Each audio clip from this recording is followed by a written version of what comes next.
Pacquiao recovers from surgery. Top-ranked promoter one Bob Arum is working on his return to the ring. Arum told ESPN.com on Monday that Pacquiao will be back in February or March, but no later than the second week of April, he promises. Skip, yeah. What do you expect from your boy moving forward? He wants to fight a lot. Stephen A. Smith, obviously my man Manny Pacquiao is coming off very serious rotator cuff surgery, and clearly he suffered said injury 3 weeks before he fought Floyd Mayweather Jr., so he fought with basically one arm tied behind his back, and I still thought he won that fight on points because Floyd ran and ran and ducked and ran and ran and ran and ducked some more.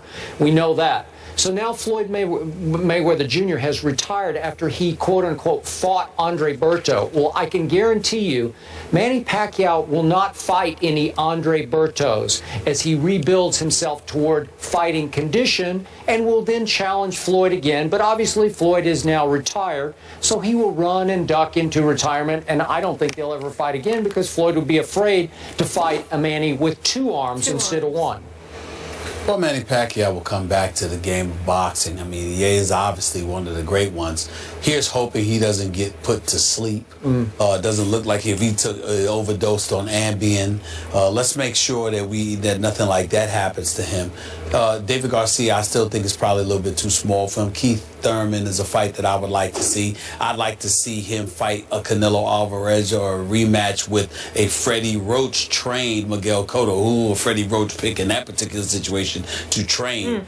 Manny Pacquiao, I have no doubt, will be even better because after getting schooled on the art of boxing, like Floyd Money Mayweather has done, with one arm? I really believe How do you that school now, a one-arm fighter? I really believe that now, since he'll have guys that can't evade his punches and make him miss 400 times the way Floyd did, I think Manny Pacquiao will actually be great again. Yeah, because I agree. He won't be He'll able fight to legitimate fighters. He'll be able to hit other dudes. Couldn't hit Floyd. We'll see. You know what I'm excited for? Tomorrow, we have a great debate on this show. Who is truly America's team? The Yanks, the Cowboys? Do you have others? It's a joke. Weigh in. We want to hear from you. In place of Josh McCown, who was out because of a concussion, Johnny Manziel led Cleveland to a 28-14 win over Tennessee. That led many people to wonder what would happen when McCown came back. Well, we have that answer. Josh McCown will start ahead of Johnny Manziel this Sunday when the Raiders come to town. That after McCown passing the NFL's protocol on concussions. Jerome Bettis is still here. Jerome, what does this mean for Johnny? Actually, you may think I'm crazy. I think this is great for Johnny. Everybody's saying, oh, man, you know, Johnny's going back to a backup. You have to understand part of this could be a test. They want to see how are you going to respond, okay? Because you're this new Johnny Manziel. How are you going to respond going back to the #2 position after you had a good game? That's part of it, one, okay? Can he be this veteran guy that he's claiming to be now, okay? And not this young, immature football player that he's once been. So now that's part of the process. But the other part is he's still developing as a quarterback. So now what you see that the things that you've given him in the offseason, they're paying off. They're working. So let's continue to develop him, continue to work with him. He doesn't know all of the nuances of the NFL, of the quarterback position. So now you're giving him a chance, and he's watching it, and now he's going to be a lot more invested in what's going on because he had an opportunity to play, and now he's going to make sure he's ready because he understands that he's a play away, and it gives the public an opportunity to now, like Johnny Manziel again. Because right now in Cleveland, no one really likes Johnny Manziel. So now you get this good game out of him. Now the public goes into his favor. And the biggest part of all of this is Johnny Manziel's confidence. Now you get his confidence at a sky high. You take him off the field. You put him back in a learning situation. And now he's going to soak up and want to learn more because he thinks inside, you know what? I'm ready. I know I can do this. That winning is contagious. Because at the end of last season, he said some things about, well, if I can't get better, if I can't do it, I need to find something else to do. That is a sign that there's no confidence there as a football player. So now you're building his confidence, okay? You're building his resume.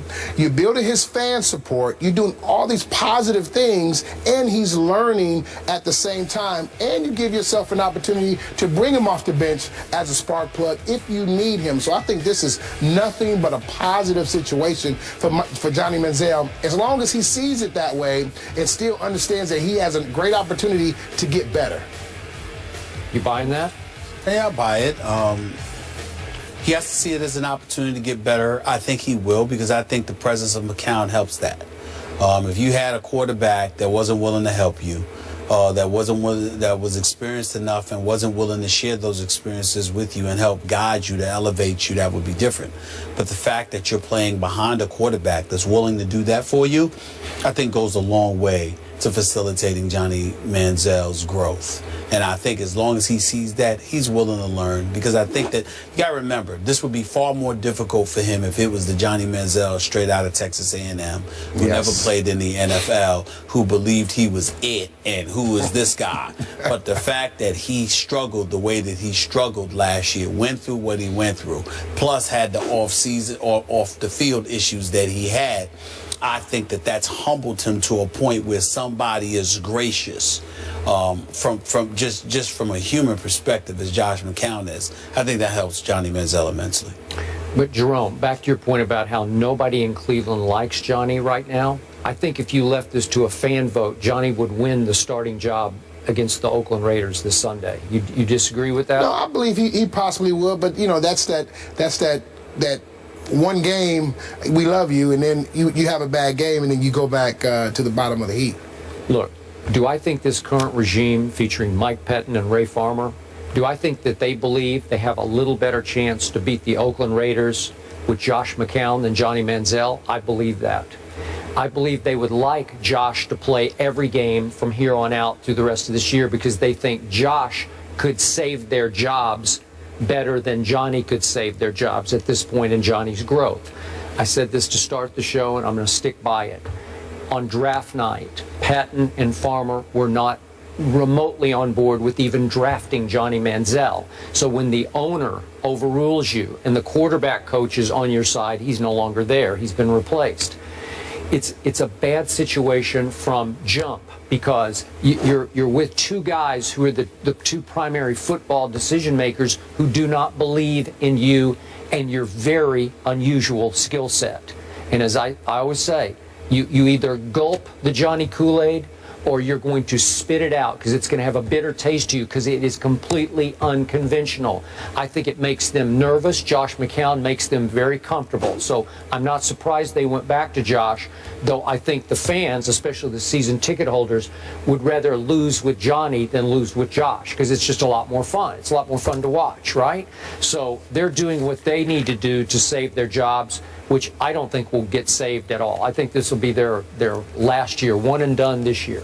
So do you think, let me ask you this question, do you think it's beneficial for Johnny Manziel to go back to the backup role? Like I said, earlier, I think it's a benefit, big benefit to him as the backup right now. The only reason I can see some positive there is this is the worst supporting cast offensively in the National Football League. No joke. Yeah. Isaiah Crowell, really? I mean, seriously? He did average more than 4 yards a carry, though. He's okay, but he's not Jerome Bettis, right? Yeah. He's not Emmitt Smith. There's no difference maker. I like Travis Benjamin a lot. He can fly, but he is not a difference-making receiver, and he's the best of the bunch. The rest of them are all undrafted, unnameable type receivers. And your offensive line has a great left tackle, and the rest of them are turnstiles all down the line. So you're going to be running for your life, and God bless Josh McCown, because, well, you saw what he did. He vaults into the end zone, helicopters into the end zone, and got concussed. He's just trying to score, just trying to survive. They're all trying to survive.